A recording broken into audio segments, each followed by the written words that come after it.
Mister DIYയിലൊന്ന് കയറി വെക്കാലോ.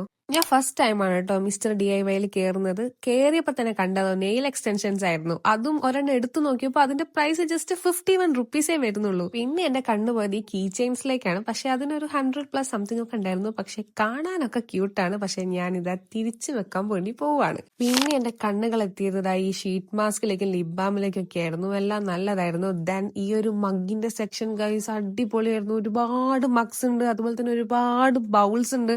Bottles ആണെങ്കിൽ പറയണ്ട, ജസ്റ്റ് 50 ആ ഒരു റേഞ്ചിലേ ഉള്ളൂ. ആൻഡ് ഒരുപാട് സ്റ്റേഷനറി ഐറ്റംസ് ഉണ്ട്. ഇതെനിക്ക് വലിയ ഇഷ്ടമായില്ല, കുഴപ്പമില്ല. പിന്നെയാണെങ്കിൽ ഇങ്ങനത്തെ ഓരോ ഡെക്കറേറ്റീവ് ഐറ്റംസ് ഒക്കെ കണ്ട് നടന്നപ്പോ ഹെയർ ആക്സസറീസിന്റെ സെക്ഷൻ. പിന്നെയാണെങ്കിൽ ഉണ്ടല്ലോ ഗൈസ്, ഈ ഒരു ബുക്കിന്റെ സെക്ഷൻ എത്തിയപ്പോ എന്റെ ദൈവമേ ഓരോന്ന് എടുക്കാൻ തോന്നും. കാരണം അത്രയ്ക്കും അടിപൊളിയായിരുന്നു. പിന്നെ ഈ പെയിന്റിങ്ങിന്റെ സെക്ഷൻ ആണെങ്കിൽ ഒന്നും പറയാനില്ല, അത്രയ്ക്കും സാധനങ്ങളാണ്. നിങ്ങളൊരു ആർട്ടിസ്റ്റ് ആണ്, ഡെഫിനറ്റ്ലി അവിടെ പോകണം കേട്ടോ.